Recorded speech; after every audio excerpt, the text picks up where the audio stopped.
First off, everyone needs to listen to your podcast. I think you guys are probably my most favorite industry podcast out there because you guys really teach actors how to actually be entrepreneurs, how to actually market themselves. So I also do feel like every actor should think of themselves as a business person. Hey friends, Joshua here. Stoked to have you around for today's episode with the wonderful Peter Marks. Peter Marks, who I consider to be a colleague, a friend, and in many ways a mentor. Peter Marks was the Washington Post's chief theater critic from 2002 to 2023. Previously, he worked for more than 9 years at the New York Times, where he was a drama critic, theater reporter, Metro reporter, and national correspondent during the 2000 presidential campaign. He was also a feature writer and reporter at Newsday, where he was a member of a team that won a Pulitzer Prize for spot news reporting. He has chaired the Pulitzer Prize drama jury 4 times and is co-author of the book Good for the Money, My Fight to Pay Back America, published by St. Martin's Press. A graduate of Yale, he was the recipient last year of the Helen Hayes Lifetime Achievement Award in 2024. And he co-hosts his own podcast, Marks and Vincentelli, with New York Times writer Elizabeth Vincentelli. And the reason why we're going to get into it in the podcast episode, but it was so great to reconnect with Peter because Peter was really personally instrumental to me early on when Anne and Brian and I started No Rules Theater Company, which you have heard me and us talk about several times on the cast before. And Peter was a champion, right? Yes, he was there to working for the Post and covering a lot of high profile stuff, but he paid attention to the up and coming vibrant scene that is in Washington, D.C. And I was so grateful to Peter for that. And I was super grateful that Peter came on the podcast. And it's a great conversation about his perspective on the ever-shifting world of theater criticism, but also in his own artistry. And you hear Mike and I talking so much about the changing landscape now in 2025. And Peter is dabbling in his own other artistic pursuits. So tune in, keep listening, and enjoy the episode. Exactly. I was saying to Mike, I don't know, I'm sure I actually told you this at some point, Peter, but I was saying to Mike before, a little earlier, that because as we were preparing for the episode, we've just been talking about, the role of specifically theater criticism and media and all of its shifting forms in this moment. But one of the things I was saying was how instrumental the season for us was when you personally decided to review all of the shows that season, that started with Holly Twyford directing Stop Kiss. And the reason I was bringing it up is, it was really monumental for us as a small company to obviously have the post in, but to specifically have you show an interest, took us from in somewhat of a mini spotlight, oh, these guys are doing good work, into something really credible. And I just to say, I hope you know how much that meant to us and what that did for us as a small company.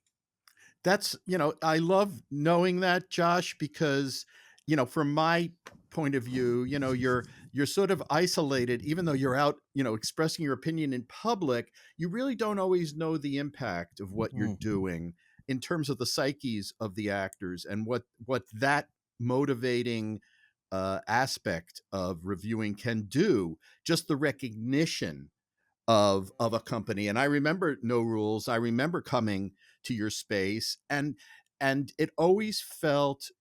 it's always a really fun part of being a critic when you know that it can make a difference to a group, that it's not necessarily a company that's established 30 years earlier and you're just sort of you're entering that story. It's really fun. And also when you find out that the stuff you're seeing is things you'd never see otherwise. Sure. When I went to No Rules, I remember being thrilled just to be because of the exposure you were giving for me, and also it the weird blowback also is the cred that it gives a critic who is venturing out beyond the usual, the tried and true. You know, Mm. it gives the community, and that's an important part of this. You know, it energizes a community that otherwise might feel a little, you know, off the beaten path. I know exactly what you mean, and that's why, in fact, the ripple effects went into the artists we were able to work with, our donors. It really it had a real sizable impact, and I'll never forget that. Actually, you probably don't remember this, but Ann Cohn, who founded Ann Cohn. Mhm. The three of us, we met at a Le Pain Quotidien. I remember this. This is a long time ago when we all sat down and we're talking about the upcoming season. And we told you about Holly doing it, and you said, "Well, I'll come and I'll review every show," and you did. You really did. You made that a point to make that happen. Wow, I kept my word. You That did. that's like journalists doing that. It's that's a mark of distinction. And I remember a time we sat down in DuPont Circle at a coffee. I don't know if that was the time. It might have been a separate one. But you know what? I also recognized, the value of sitting down with artists informally, young artists, is really it really accrues to both the critic and to the people running a company or in a company, because you get a sense of the ambition. Mm. Forget the talent, for a moment, which I recognized quite quickly with you guys. It's about the aspirations, and the fact, Josh, that you reached out to me so early, said to me, you know, uh, this is a group, this is a person, these are players who want to contribute. They want to be part of the game, and that that's a motivating factor for a writer, Of for someone course. covering the theater. So that Yeah. early on was a very key. Those were key meetings. I like that you brought up like getting to know the artists, or sitting down with them beforehand, because I think one thing that's interesting is like you know as a critic, it's like, of course I have tastes, and I know a critic's job is to not just see things from their taste, but also to try and look objectively at whatever the piece is. But it's hard, right? It's hard not to. I remember there was a show here at the Mint. I'll never forget this, like the Mint Theater, like Yeah. called Thomas Paine or something. And Oh, sure. Yeah. I know what you're talking about. and yeah, and so It was the monologue. It was the monologue. I think it was like a play about a woman in Ireland. Oh, this is a different one. I think it was, because it might have been. I might be getting it wrong, but it was like the price of.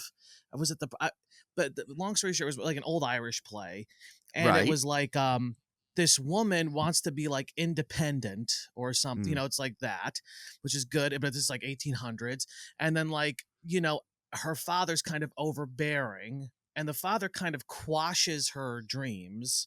Mm.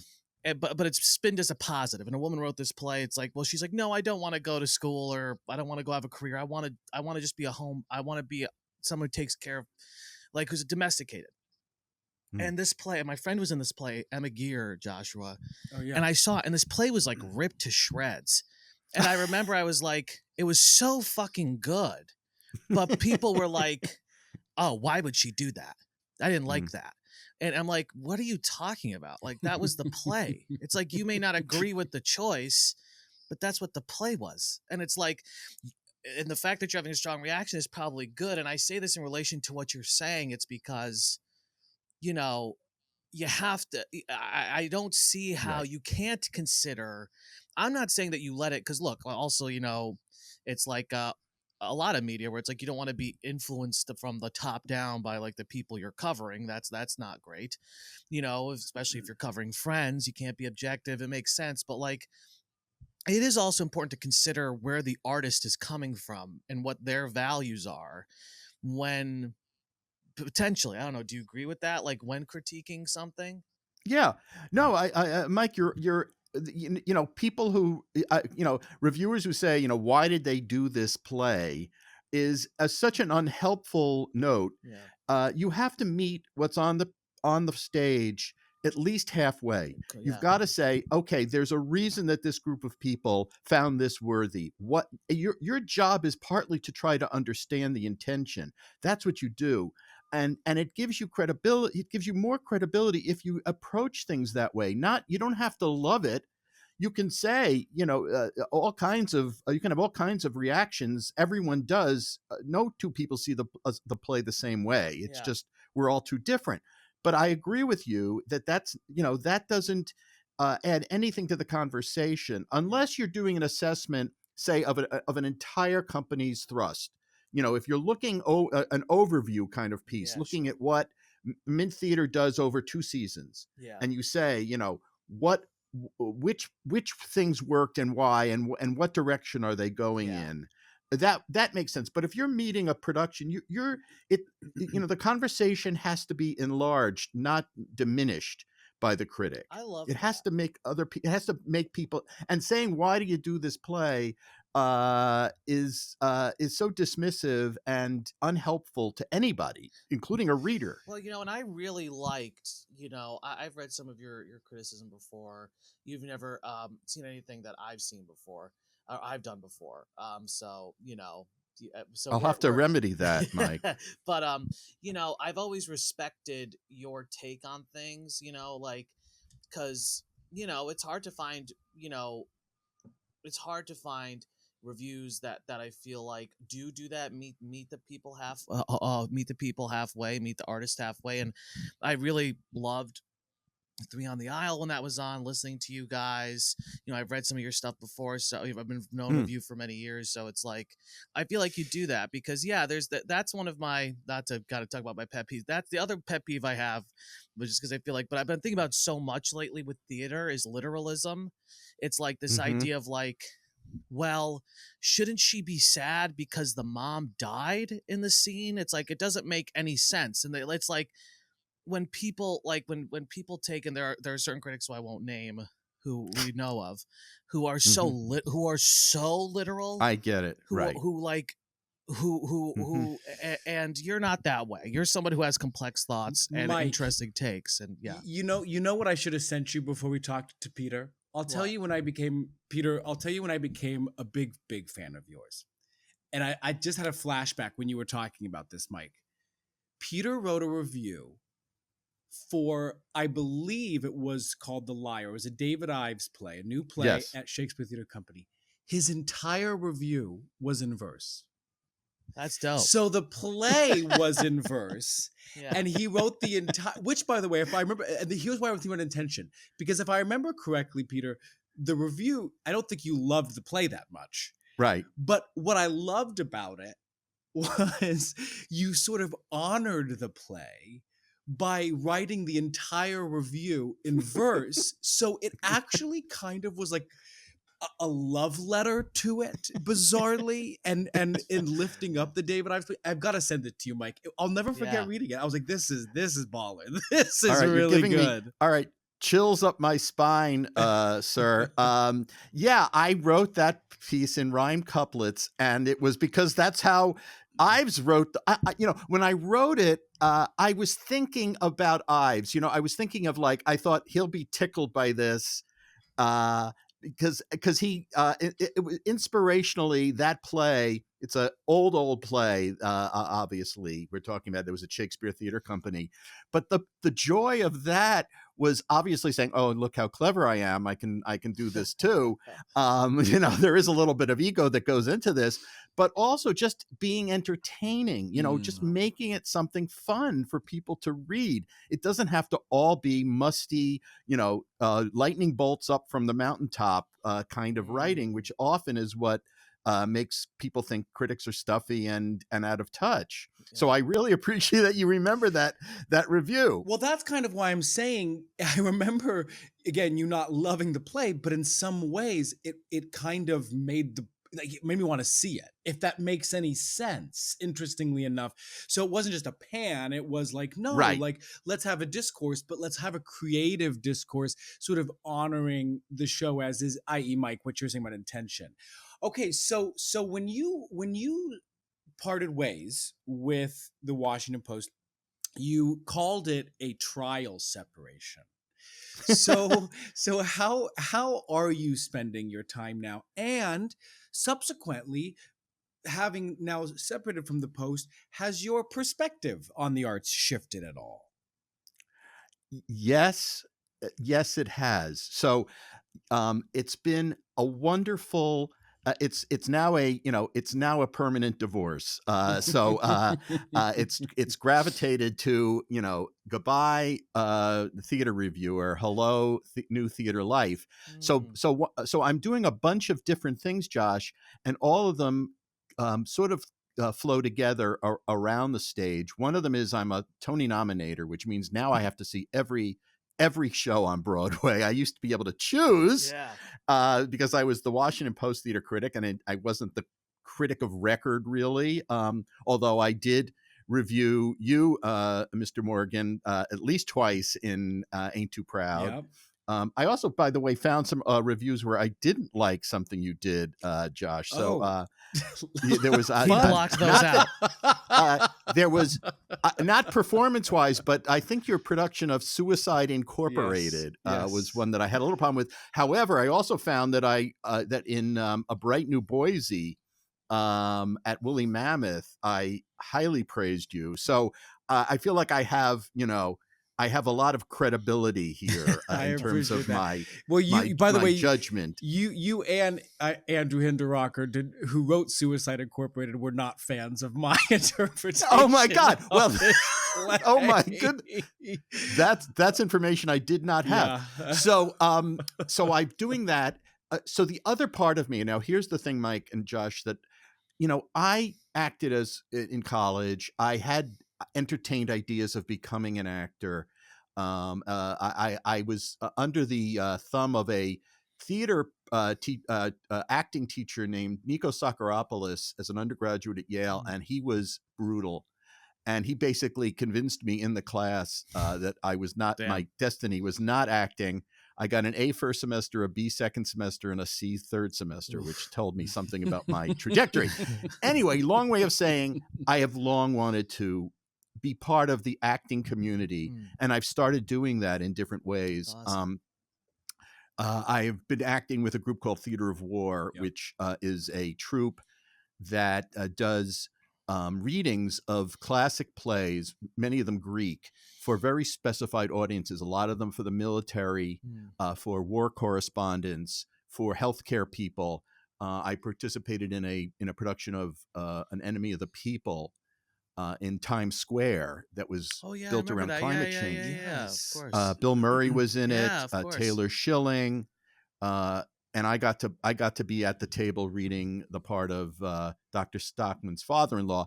That's awesome. It's not, for me, it's not the look at me, I'm acting part of it. It's being in the room and being part of this process. It's so exciting to me to the idea that everyone, no matter how big the egos are in the room, some part of you has to be put aside to create this thing together.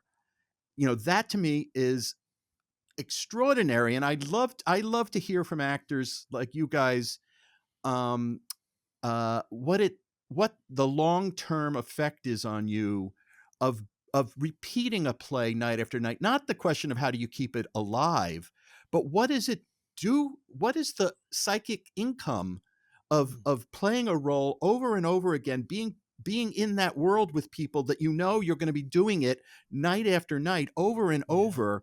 There's a kind of, for me, almost like a Samuel Beckett feel, like a surreal quality of frozen in this space, and yet obviously trying to find ways to be free in it too. But I always wonder about that experience what that's like. Yeah. No, I mean, it's, that's a really crazy. Yeah. I mean, it's, the longest run I've had, I did Arcadia here in the city for like 6 months nearly. Oh, okay. There you So go. like that, or it was about At maybe Bedlam, and you had Eric yeah. Tucker on many years ago at Theater on the Isle. Three on the Isle. Excuse me, Eric Tucker. Yeah, at Eric. Bedlam. Yeah, you did Bedlam, Mike. Yeah. So I probably did see you. Oh, Yeah. I'm a company member. Yeah, at Bedlam. So Yeah, of course. So but like that was the longest run I had, and like what's interesting about. I think a lot of it is, well, you get what's always so sad is you get so close to people, and then that to me is really hard when you get really, really close to people, and then like you can never recreate that relationship with them again, really, because it's just a different kind of. Right. It's sad. It's ending Yes, a show is, Joshua hates people, so I don't know if he agrees, but but it's so sad. Like it's so sad to end it, but when you're in it, I mean, and that's kind of like. What's always wild is like when you do a show for a while and it's like, oh, it's like you're in flow with it, not on autopilot, but it's amazing. Like when you really let go, how much you're really like out of control on stage after doing a show for a while, in my experience, because like, you don't have to think about your lines. You have to think about your blocking. You're not thinking about, it's like when you do a show for a while, it's like, it's amazing how little control you have.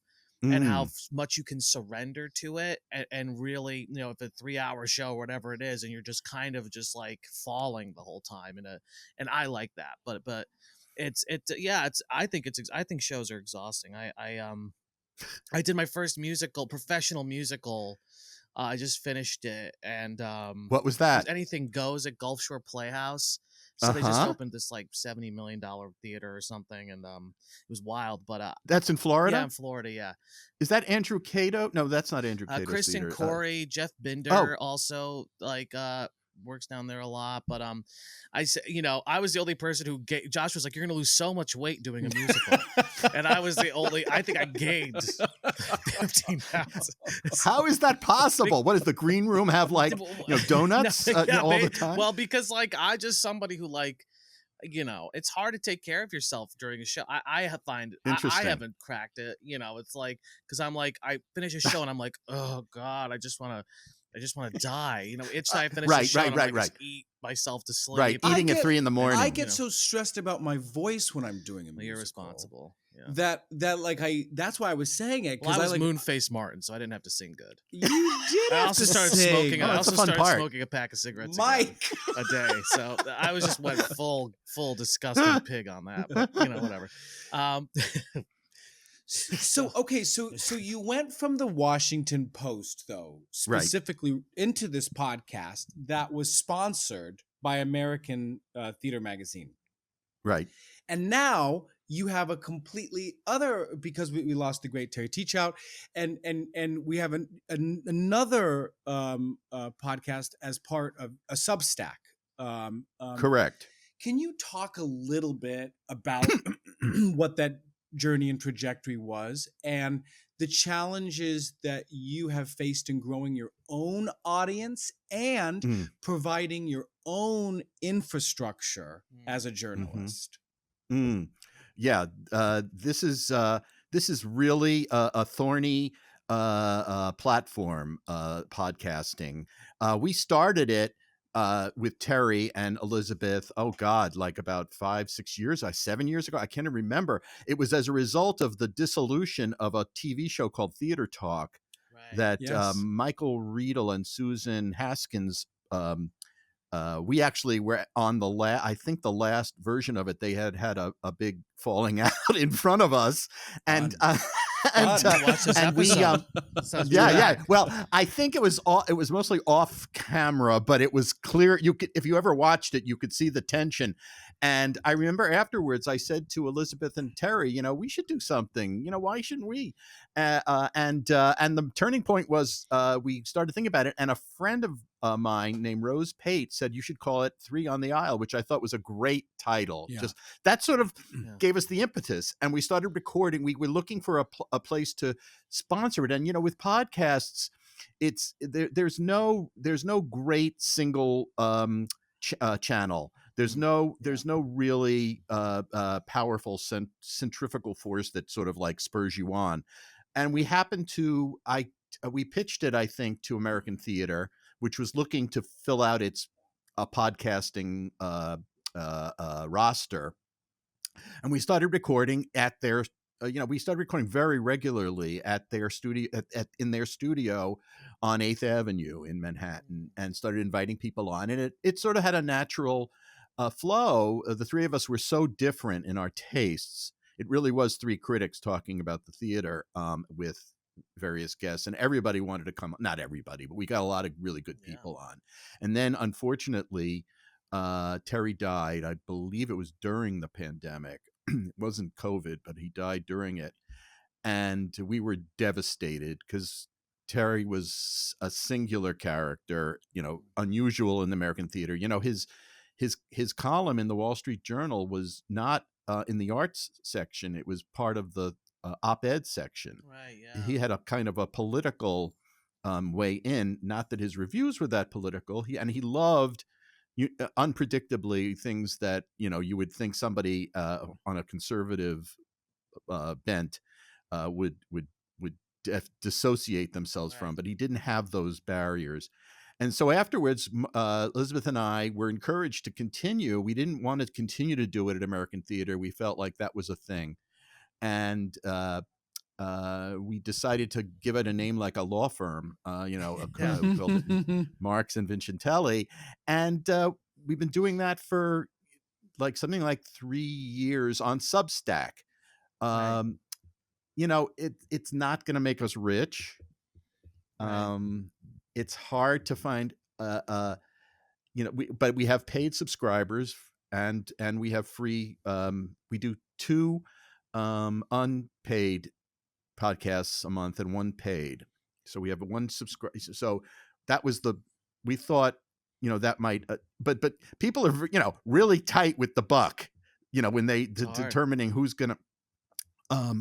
So we have a decent following. I wouldn't say it's, wildly successful. I would say it's got an, it's what we want it to be, which is, for theater junkies, basically. It's Yeah. not, it's for people who really care about the biz. Well, what's interesting about this is like, I mean, Substack really blew up because it was people such as yourself who were coming from a lot of journalists coming from legacy media who were sort of like, I'm not saying this was your situation, but we're fed up or we're kind of seeing like, I think in general, I mean, if there's one thing this election proved amongst other things, I guess, but the role of our all independent media, and it's Sure. like independent media is important, and people do not have the same, rightfully or wrongfully, do not have the same trust of these sort of legacy media institutions. Totally. And and you are somebody who quite literally as a journalist has really embodies that sort of switch over. I wonder, like, what's your thought about this sort of growing distrust of legacy media and this sort of rise of alternative independent media? Well, what's your thoughts about this? I feel it myself. It's not divorced from who I am. Of course, I know. I worked at the New York Times and then the Washington Post. I know a lot of people, a lot of reporters and editors who I've worked with and who are devoted to the craft. But I do think that the polarization of the country has really readers, people who follow the media want demand you choose sides, and that has alienated. And at the Washington Post, they came up with that slogan, "Democracy dies in darkness," which really was a signal to readers that they were going to be kind of the loyal opposition. They were going to be adversarial and make sure that these pillars of democracy were going to be sustained. And I do think that the great blow up that happened when when Bezos decided not to endorse Kamala Harris, that was perceived by many people as a betrayal of Democracy Dies in Darkness. It was their Sure. brand. Yeah. And that's part of a continuum, Mike, that has been going on in the media for a long time now.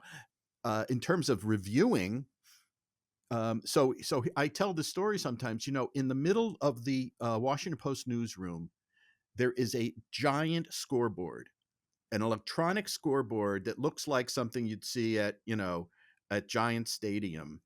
And it has a breakdown of story by story, how many people are looking at any story at any given moment online. So it'll tell you by the thousands or hundreds how many people, where the readers are coming from. Are they coming from Facebook, links? Are they coming from the homepage? That kind of stuff. Right. So they can meter, they are watching every second how these things are developing, whether stories are catching on or not, and it's ranked. Reviews rarely make it to the top of the scoreboard. Yeah.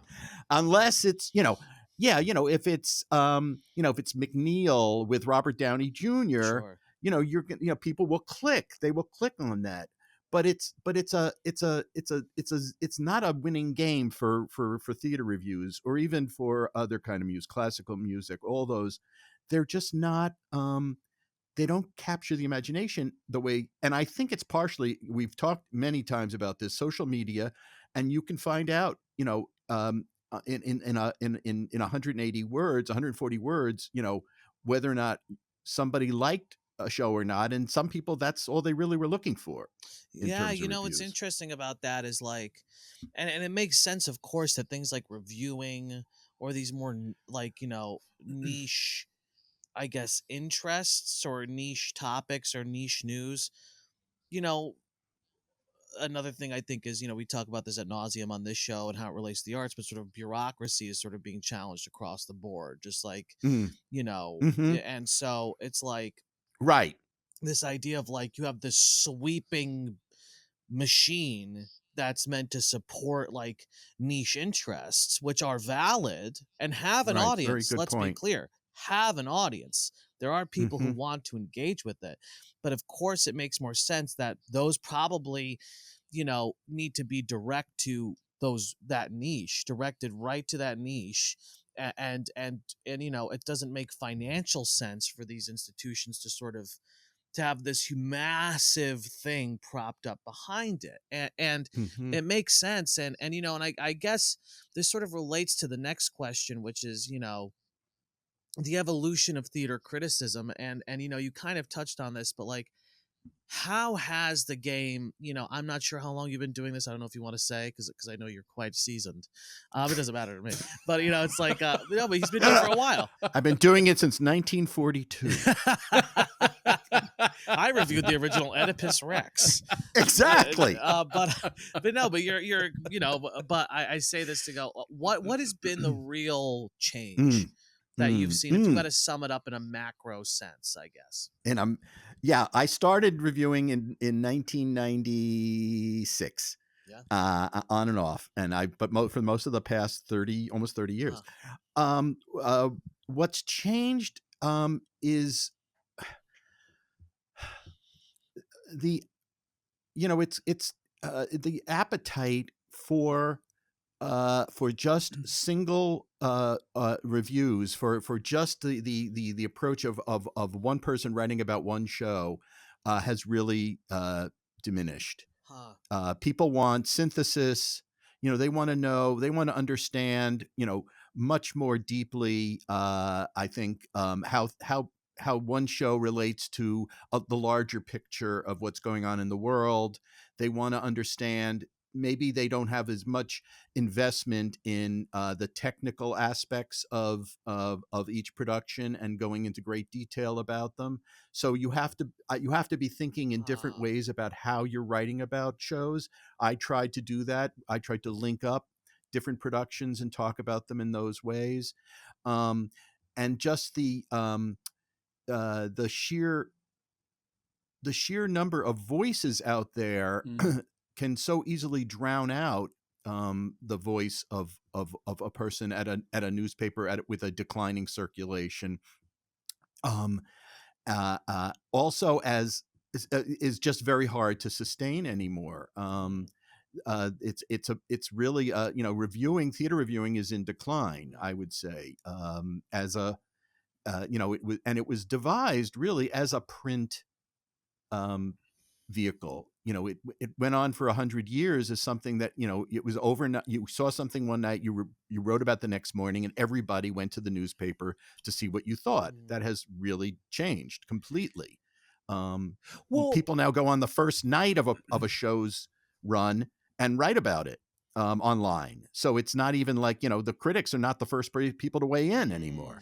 that's interesting because, okay, I see. Okay, I have a few follow-up questions to this because, in some ways, when we say theater criticism is on the decline, something that I see with some artists, but no artists, but that I follow on TikTok, or there's a guy in England, his name's Mickey Joe, a sweet kid. He's got a very big YouTube channel, and now he became really big in the West End, and now he gets invited to New York because he's coming through these alternative forms of media. So I guess Interesting. so it's obviously theater criticism has become a bit more democratized in some ways. Hmm. Do you think that this has hurt the art of criticism? Inclusive of that idea of now someone could go to a first preview and say, "Oh, this is horrible." Meanwhile, they have 6 more weeks that they're working on the show. What are your thoughts? Well, one thing I was thinking as you were talking was, we haven't cracked TikTok. At least the quote unquote mainstream critics have not figured out how to really use that platform to sell their own brand. And I think that's been a mistake. We really fell behind the culture that way. How do you make it concise and fun and interesting and yet have some depth Right. on a platform that really doesn't Allow for that. encourage that? Yeah. So that's part of the problem. I think for people who are users of social media from the age of 5, they don't have the orientation to go through a 600-word review. It doesn't ever really. It takes a tremendous amount of training as a theater goer and reader to want to do that. I found, actually, I taught theater reviewing at GW in Washington for several years, and you can't, and to people who are not theater lovers, even, they just became theater lovers as a result of the class, and you can, with practice, become that observer, that kind of person who looks for those things.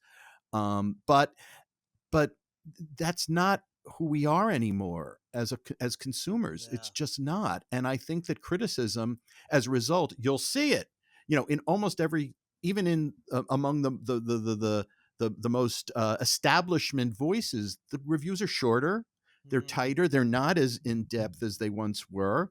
They're usually they're now the headlines tend to be obviously, they're clicky headlines almost all the time, because that's what, that is not what theater critics prefer.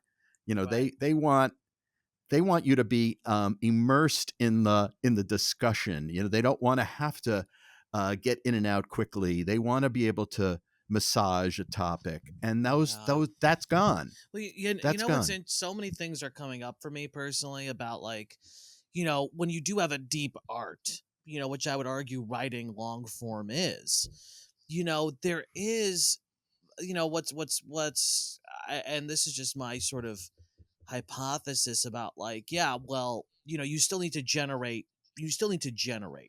I do think somewhere there is an audience much smaller who will engage with long form, Hmm. but they need to be enticed down there. So it's like, I say this because it's like, if you think about a sales funnel, it's like, okay, so top of funnel, like, is it a TikTok that's like, is it a TikTok that's 15 seconds that hopefully entices people to go read the thread, or the tweet or whatever, which might be a little longer, which then entices people to go read the review or see like a YouTube video of the review. It's like Right. all of this is, but what's so it's like I was just sort of talking out because it's like, yeah, how do you?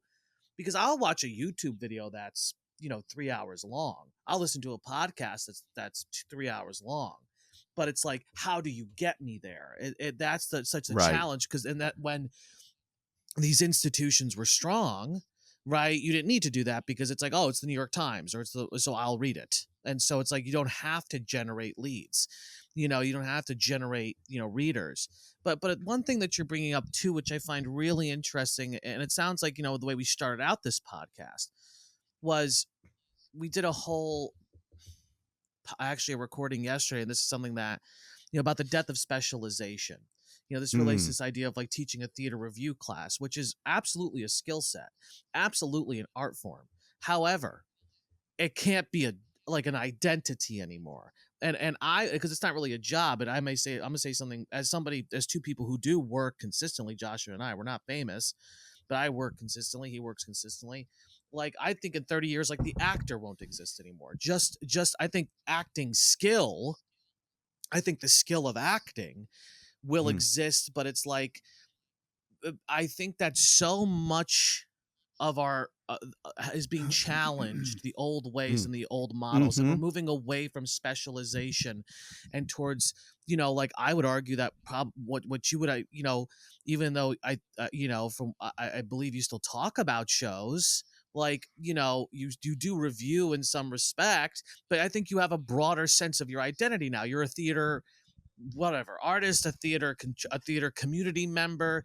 These hyper specialized jobs are in the arts are disappearing.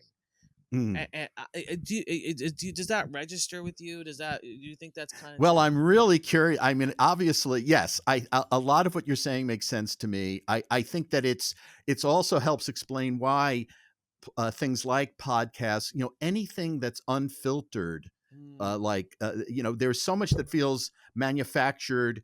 So much is processed in journalism now, in other media, that when you get an authentic voice in a situation like this, you're staking out something that people want. The question is how to get to them. That's a whole other issue. Is how you find them and get their attention. But I do think that, yes, I have long been an advocate of, for example, critics not sitting in ivory towers, but actually getting their hands dirty, if you will, and meeting with actors, talking with directors, being in the mix. The danger being, obviously, you form emotional connections and you're going to hurt people by saying their production is dull or not great, or but that's the risk you take, and it should be something that is worth taking. And I do think that goes to your point about specialization. I think that it's also about, staying in a lane and feeling you have to stay there. I think you have to be able to traverse these worlds and bring them together in whatever way you're communicating, whether it's, your guys' podcast or mine, or it's in writing for a publication, or it's TikTok. You have to be synthesizing this. You have to be developing a sense of the world beyond what you were trained to do.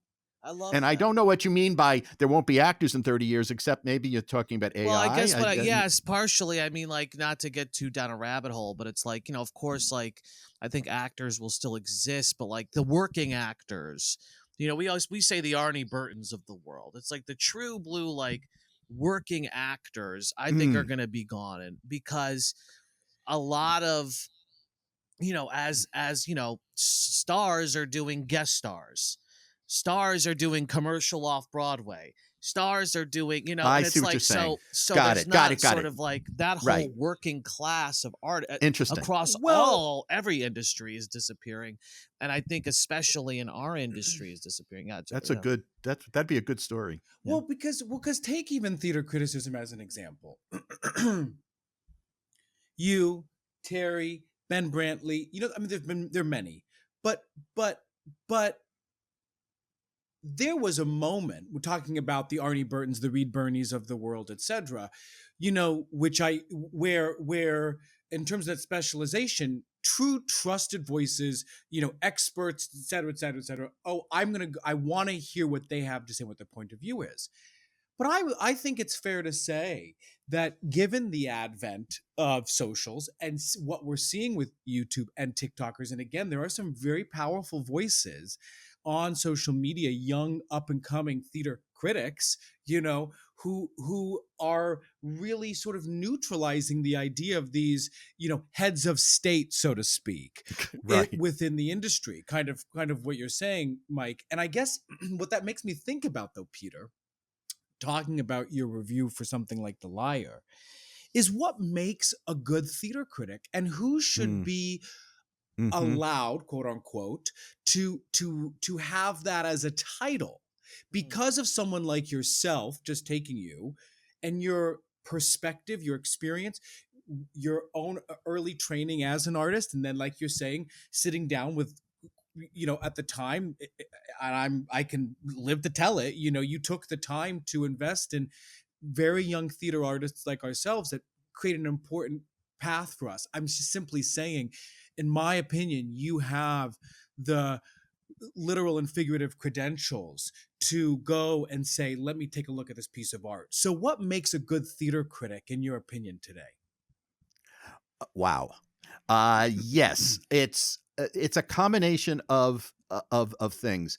One is first of all, you cannot do this if you don't love it. You have to love the theater. You cannot be a blasé, eye rolling member of the audience. You have to really love it. Number one. Number two, you have to understand that you're talking to other people, that you're trying to engage an audience yourself, that you're not a professor of theater. You are a professional member of the audience. And if you can't speak to you can't reach people with your writing ability, with your ability to express yourself artfully, you are not going to do the job in any way that makes you popular or find a following. Once upon a time, you didn't have to do that. Right. You could have just been, as Mike said, or you said, Josh, the guy or the woman in the hot seat at the New York Times. That doesn't cut it anymore. You have to have the ability the courage to be able to say yes or no. And I don't mean 100% yes or 100% no, but you cannot be equivocal. You can't tell people on the one hand, on the other hand. That is not a useful practice. You have to come down one way or the other. If you see Ain't Too Proud and you have some objections to, I'm just giving you, for example, like, a couple of numbers that didn't work or something like that. I'm not saying that's what happened. You have to be able to set some of that aside and give people the value of a judgment that's clear. And those things, people don't have to believe that you're right about those things. They just have to be able to trust you. And that comes from just, as you're saying, expressing something intelligently and humorously, in almost every facet of somebody expressing themselves, what endears them to you. And that's a long-term commitment. You can't just do it occasionally. You have to, I was going to 150 shows a year at the height of my theater going. And I'll tell you one thing that's a joy. When I go to the theater now, I don't have to be thinking about you. I can now, it's a different experience. I am thinking about, I'm going back to what I loved the most, which was not having to tell everybody else what I thought. Right. It was just experiencing it, and it becomes a holy communion again for me, in a way. Well, it's so I really, not to keep, and this is the last time I'll bring it up but I do think it's like, because one of the things I was most excited to talk to you about is sort of like sort of all of these changes, and one thing I'm taking away from what you're saying is trust. It's like I listen to, and he's been a guest on the show. Like I listen to Broadway Breakdown, which is Matt Koplik is a podcast, and that's a dude. I don't always agree with him, but I trust him. Like, and he's not. And I say this because what's really powerful right now, and what I don't think should be bemoaned, and some people are bemoaning it, is it's like, yeah, I don't really care. I personally, I don't care what the New York Times says. I care what a theater critic I respect says. And I say this because, but good or bad. And I say this because the credibility is not coming, per your point, from the top. It's not coming from just, oh, I have this behind me, because nobody cares anymore. I mean, some people do, but most people don't care anymore. And so now you have to be better. And that's kind of what I think you've always held yourself to a high standard. But like, if you are going to play this game, if this is something you want to be successful at, you have to play a higher level of chess, because now you have to earn the trust. You truly have to earn the trust personally. And I would argue that that's, there's a lot of downsides to, this sort of revolution we're going under right now, the digital information revolution, or whatever you want to call it, or this technology revolution we're in. But I think that it is demanding from all people higher level, more of a commitment to quality to compete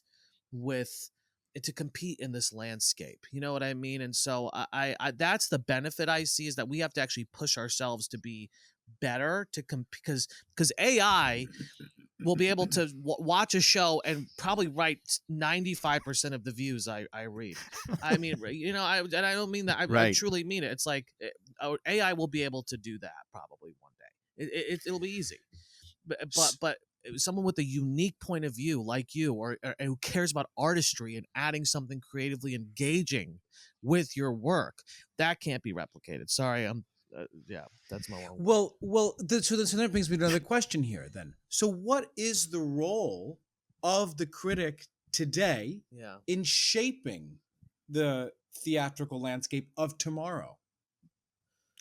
Well, it's different in a competitive environment like New York, media wise, than in an environment like Washington. Washington, I had a great perch because it was basically a clear playing field. There were a couple of other reviewers, and some very good ones at smaller publications, but the Washington Post really was a way, and it was one of the reasons I took the job, because I saw that it was a way to really set an agenda for the community, and basically saying, this community has something to say.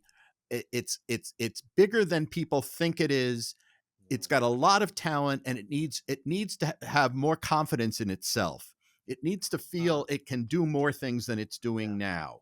That was my sort of guiding idea in the early years that I did this. And one of the reasons, when Joshua Morgan and Ann Cohn ran New Rules Theater, I gravitated to their vision and to understand it, because I thought I could promote it and enlarge it. And that's what criticism can still do. It can still take people on the margins and bring them into the limelight.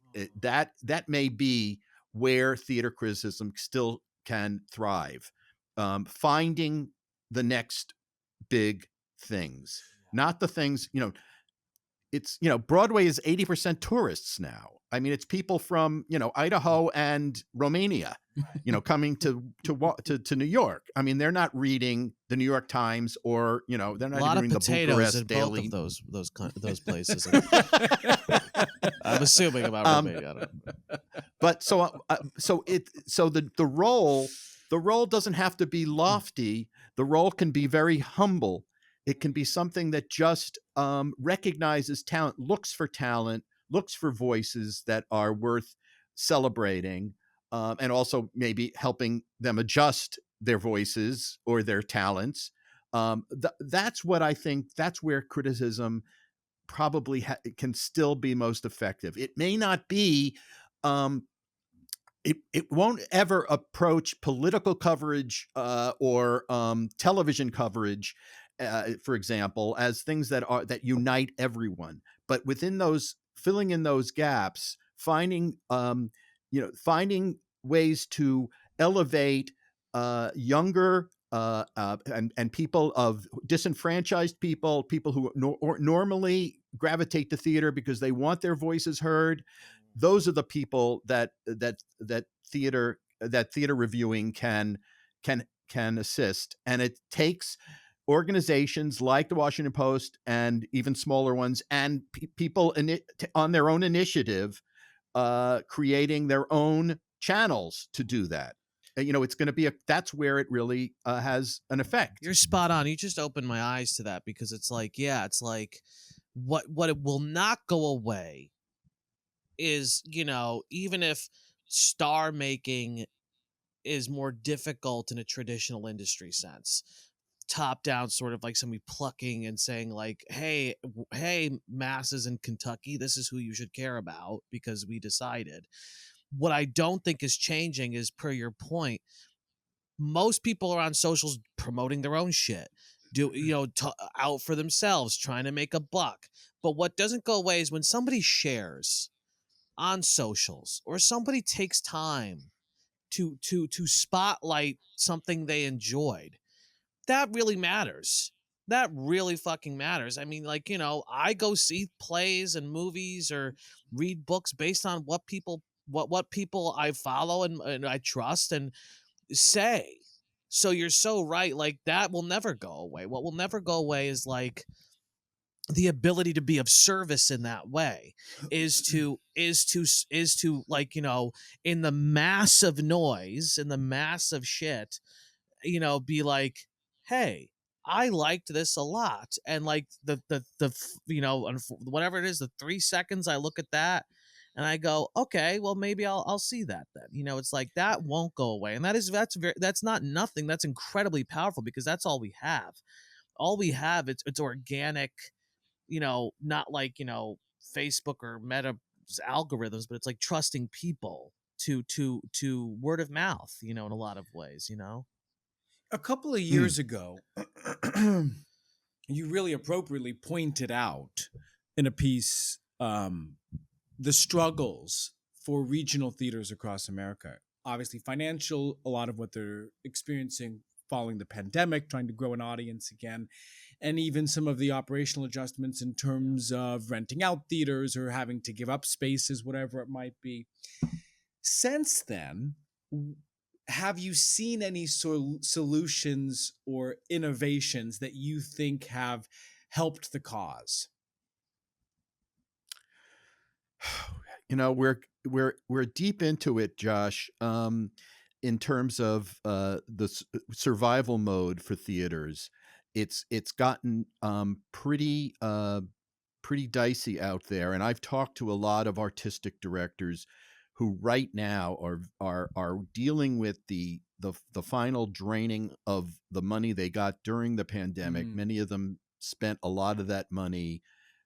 Some of them kept it in reserve, but most places are really, really struggling to figure out how they're going to get through the next 18 months.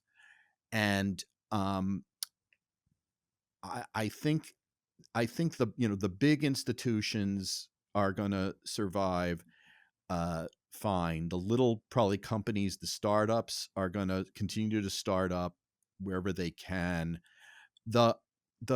I have not seen, Josh, anybody come up with a good formula at this point for figuring out where especially on the new play end of things. It's very, very hard right now for most places to introduce new things, which is terribly scary for the field. And there are obviously going to be exceptions, and there are communities. I do think that Washington, for example, is a place that has managed to sustain itself pretty well. No companies have closed that I can think of, but I think it's going to take, it's going to take it's going to take artistic people um, of great vision and creativity to stick with this and figure out how to get out of it. I wish I had a better, more Oh yeah. specific answer. Well, what do you think the future? And it's okay. Like what I appreciate is you're like kind of I hear you saying is like I'm not sure, but if you had to speculate, and no one will hold you to it, what do you think? What do you think the future is for theater? Like on the whole, what does it look like for better or for worse in a lot of ways? I think I think it will survive. Obviously, it's survived for 5,000 years. It's not going away.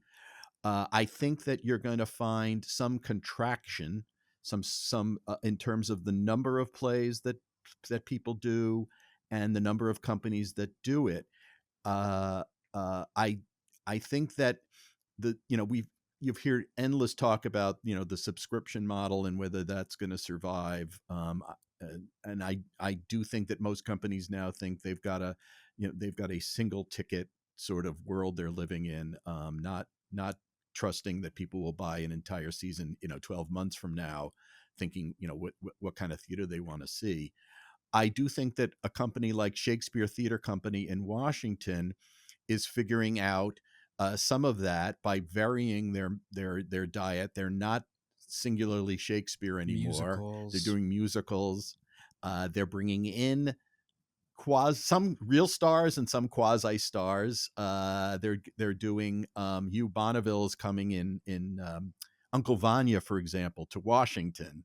British actor from Downton Abbey coming. Now that goes to your point, Mike, about stars versus working actors. I do think that there's more flow between the in the media in the UK, between stage and film and TV, so that people can really say they're still stage actors and become popular stars. Um, but So I do think that that's gonna take that kind of rigorous reimagination of what your company is able to do and who you're able to get to do it. It will take to generate the income to continue. Yeah. It's not enough anymore just to be a person thinking up the 5 plays they want to put on the stage this year. That's a great point. And you were sort of speaking to this idea just a few minutes ago of criticism almost as arts advocacy. That's my words. I'm putting that on there. But more and is there anything more to the idea of what role critics in particular should play in supporting struggling theaters and artists? Yeah, I mean, let's face it, Josh. I don't think there are a dozen people in this country who call themselves theater critics who are on health plans, company health plans. There's just not the depth of work, full-time work for critics who can commit to doing that kind of arts advocacy for their communities, or even have I would love to see the New York Times do more pieces along those lines. The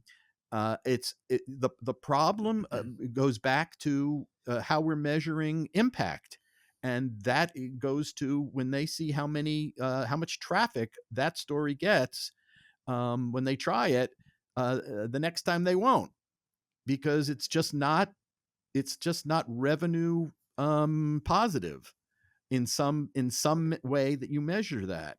But I do believe that yes, arts critics have to be out there banging the drum. They have to be. And we need more of that. We need, and if that happened, you would motivate more people to consider the need for whatever that prominence that the arts needs to have in the ecosystems of this country.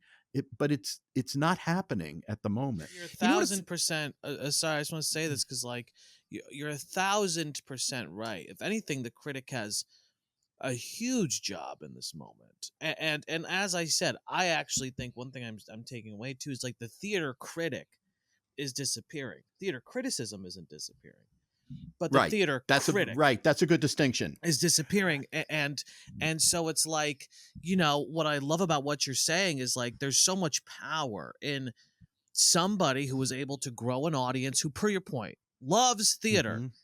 Right. and loves theater, and somebody who can grow an audience that way, as someone who loves theater and do criticism, but who can, that's another advocate that the art form has. If somebody who is able to, not like a influencer per se, but somebody who has a following, somebody who is able to instill that love in people, you know. The I just will say, I just got back from Poland. Yeah. I've gone the last 3 years this time of year to a play festival in Krakow, Poland, called the Divine Comedy Festival. And I what I love about Poland is the role that theater people have in the society is so much more elevated. In Poland, theater is 100% funded by the government. Mm. Artistic directors are public officials in Poland. Makes It sense. gives them a whole other level of stature. There is a liveliness to the conversation that goes on there. It's felt as if it's like as vital as plasma. Yeah. You know, it's just a different orientation. I don't know how to, I've spent my life trying to figure out how to generate that here, and it takes more than theater people to do it. It's so Well, true. I certainly agree with that. And you know who I just finished, actually, interestingly enough, here in New York. I've been working on a new show for several years, and you know who one of the writers is Kelleen Jennings. Oh yes, I know. Right, I saw her stuff in at Theater J, I think. Yes, she DC. She lives in DC, works at American, and our paths never crossed. But here's why I'm bringing her up, because Colleen was one of the founding members of the Welders, which, Mike, is a company in DC that is a really interesting concept of a sort of cohort of playwrights that changes over every couple of years, or maybe every season. Every year. Yeah, there's like a whole new leadership of and it's run by playwrights who then subsequently produce their own work. A really interesting conceit. Here's why I'm bringing it up, though. It's making me just wonder if, even in this world of theater criticism, the art form that it is, that if there could be a similar consideration, because what's popping for me is when we talk about that trust, when we talk about understanding the form in many ways, that how is that being guided and considered, especially in this world of social media, when the people at the top, quote unquote, i.e. these major publications who are looking at the bottom line going, I see the value in this or not, and subsequently probably are rarely investing in its future, if there needs to be some sort of rallying of those interested smart parties who go, let's take this and consider it, and for whatever the future might be. Is this thought making sense at all? So it's just, and it makes me think of Colleen, because that's when you talk about new work, like there's a struggle there, and there are people who are trying to solve it, and fascinating. But that's a good example. I don't know how well the Welders is even doing in this day and age. Do you have any sense, Peter, how that company's doing? I don't. I mean, it's ongoing. I think. So that in itself is is a miracle. Writers collectives are even I mean, very few companies have that focus. So that's encouraging.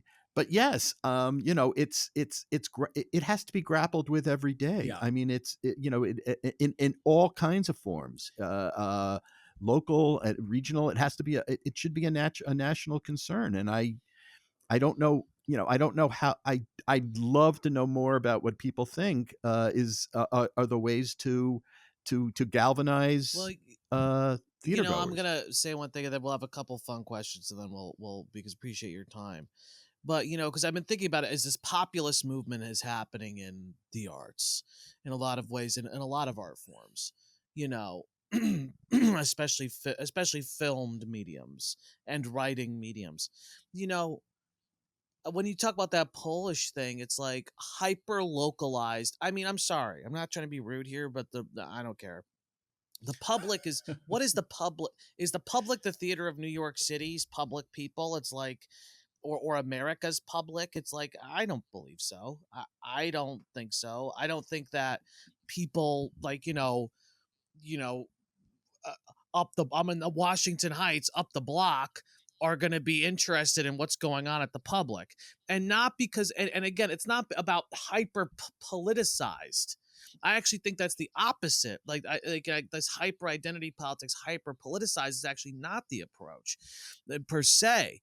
But it's like, in order for theater to become more of a populist movement, and for I think that's such a good metric, is like how influential are theater makers in their community. Well, they have to be engaged in the community, and again, it doesn't mean like, oh, this community struggles with drug addiction or with zoning laws, so let's do a play about zoning laws and drug addiction. It's not that, right? But it's people who are truly invested in the communities that they are in, telling stories that are relevant to them. And I don't think it is just because, as we have seen, this hyper politicized theater is not working.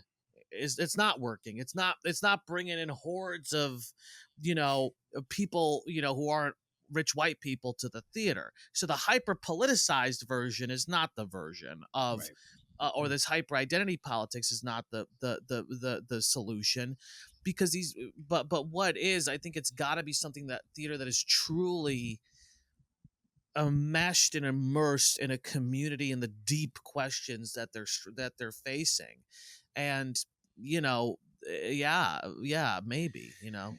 So, well, Yeah. I do want to ask one question before we ask, because we have a few favorite fun ones. But what are you? I'm just curious. What do you think is the best way for artists to learn from reviews, both positive and negative? And the reason why I'm asking that's a this good is question.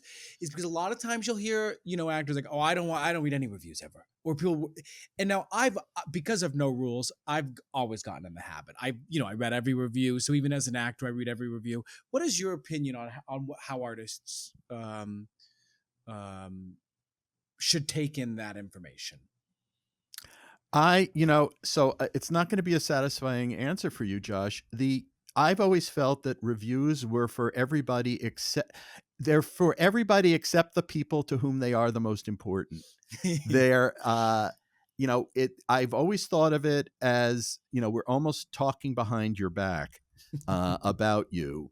And that's actually a comfort when you're a reviewer, to think that the people in the process are not reading necessarily the words. They're hearing about the words. They're, because your mother will not allow you not to know what the reviews say Sure. about you. Sure. That's a good. I Yes, think that that's a great point. I think for the subset of artists for whom who can absorb a review without have enough confidence to not take it personally, and that sounds almost like a oxymoron, to be able to grasp the value of someone who understands what they're trying to do, is the best possible way to get something positive out of a review. Because if you sense, and it goes back to trust, if it goes back to the sense that that person is not out to harm, that what their job is not to make to humiliate or embarrass or to score points with other people and get them to snicker. If those people are making the comments that suggest that, for example, the technical aspects, in terms of the length of a piece that may not be working, the element of just sort of like taking in the visual appeal of something and trying to, understand why certain things were not perfectly accomplished. You can't, I'm talking about like the practical things like sight lines and amplification. Those are the things that probably are most useful to a production.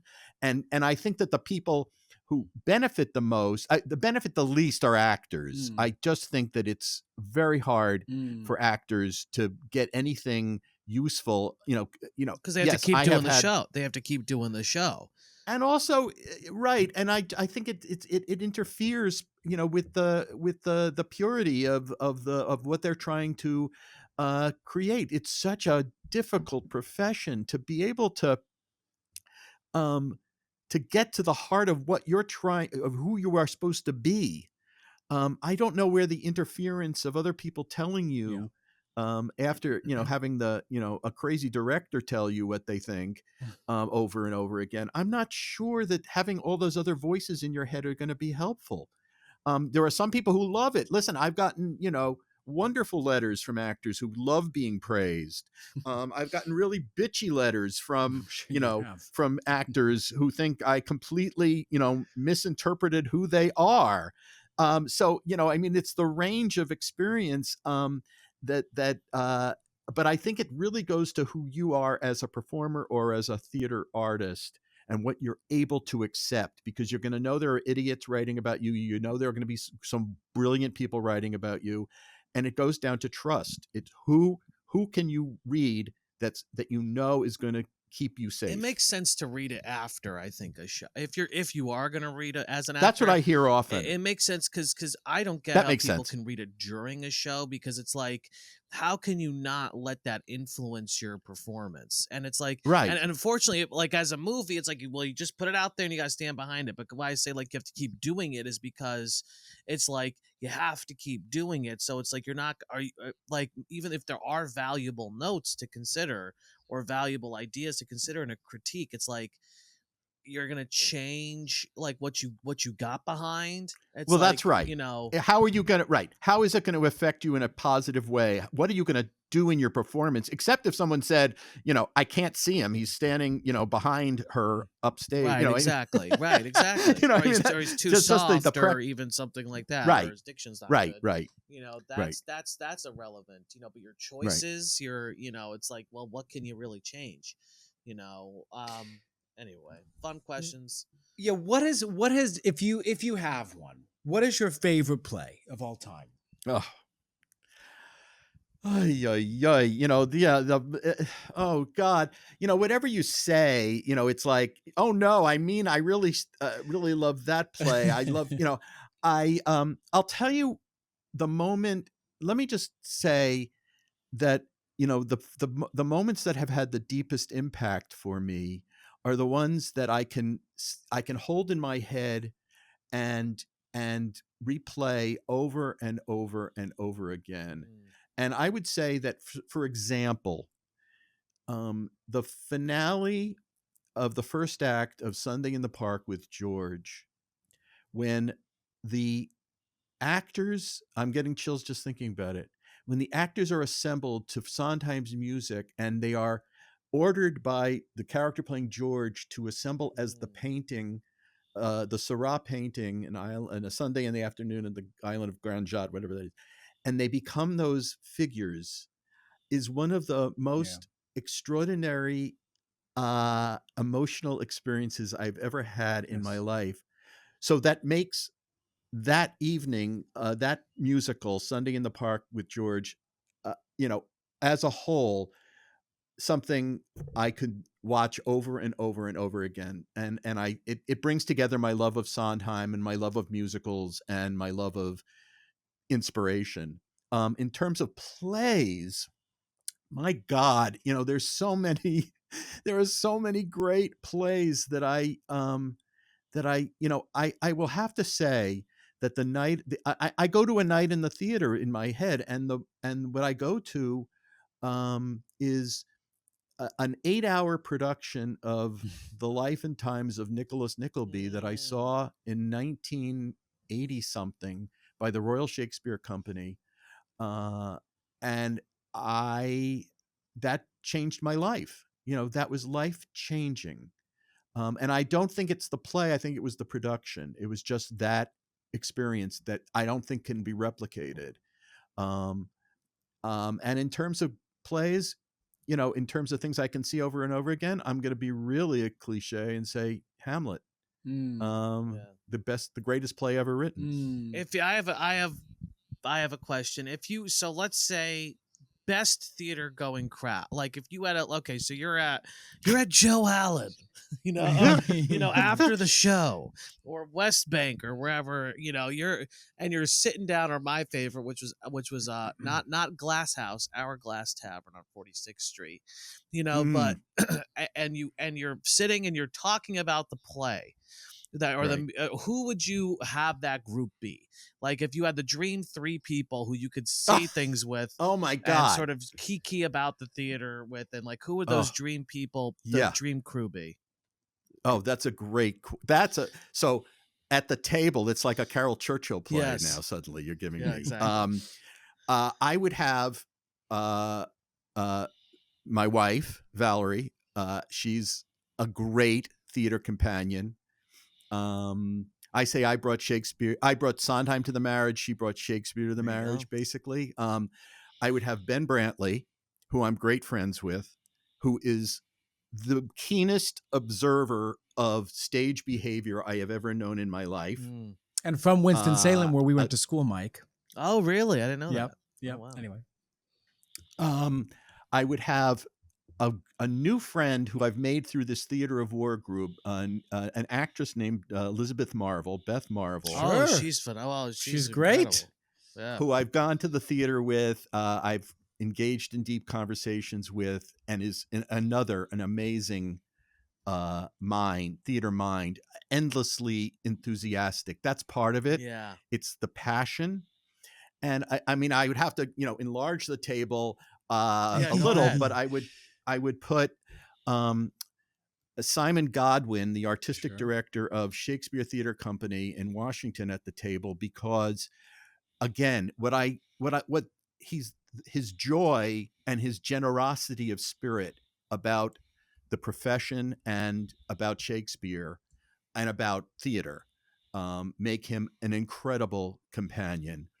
And the last person, I'm thinking now of another artistic director I love named Maria Goyanis, who runs Woolly Mammoth Theater, who's also become a friend, and who's, again, embodies for me all the values that I hold dear about the theater, and that centrally that is complete belief in the power of what can be communicated on a stage. And so that crowd, that little group, would be my go-to. That's a good crowd. That's a good crowd. Yeah, I think so. Okay, last question, Peter. Now that you've dipped your toes into the world of acting, what would be a dream role for you to play? I want to reach through the screen and hug you, Josh, because I'll hug you too, Mike. But I'm sort of, I'm in a very fertile period in my life. I don't want to reveal exactly what it is that I've been accepted into a program, but I have been, and that's coming up, and that's going to be really exciting. But I think, all right, I think Willy Loman would be the part I'd want to try. Listen, it'd be a great Willy Loman. Yeah. Okay, good. Well, you heard it here first, folks. Maria, if you're listening, you heard it here. No, that's great. You'd be a great Willy Loman because you're. Well, it's absolutely. I mean, yeah. I mean, it's classic.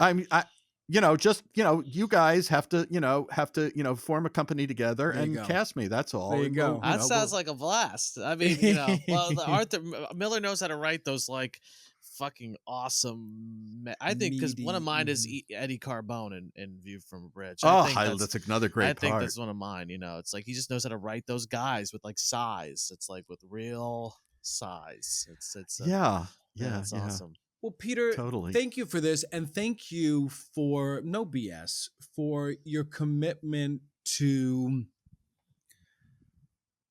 I don't even want to say the industry. A commitment to artists and artistry and understanding people and understanding the elements that go into it, and selfishly, for being a big advocate and being inadvertently an important mentor of mine. So thank you. This has meant a great deal, and we've loved having you on. I have had a blast. I could talk to you guys for hours about this. We're going to have to get drinks one night and continue this conversation because you're making me feel 58 again. It's There you go. That's great. And finally, where can people find you? Where can people find you and your podcast or whatever? Theater World. We're on Substack at Mark. It's our names, Marks Vincentelli.substack.com. Thank you for that. And we do it 3 times a month. So hopefully almost as well as you guys do it, but we'll aspire to that degree of success. It'll be in the show notes, definitely. We'll That's have it in the right. show notes. Check them out. Check them out. Check it Thank out. you. Check it out. Thank you, Peter. Thanks a lot, guys.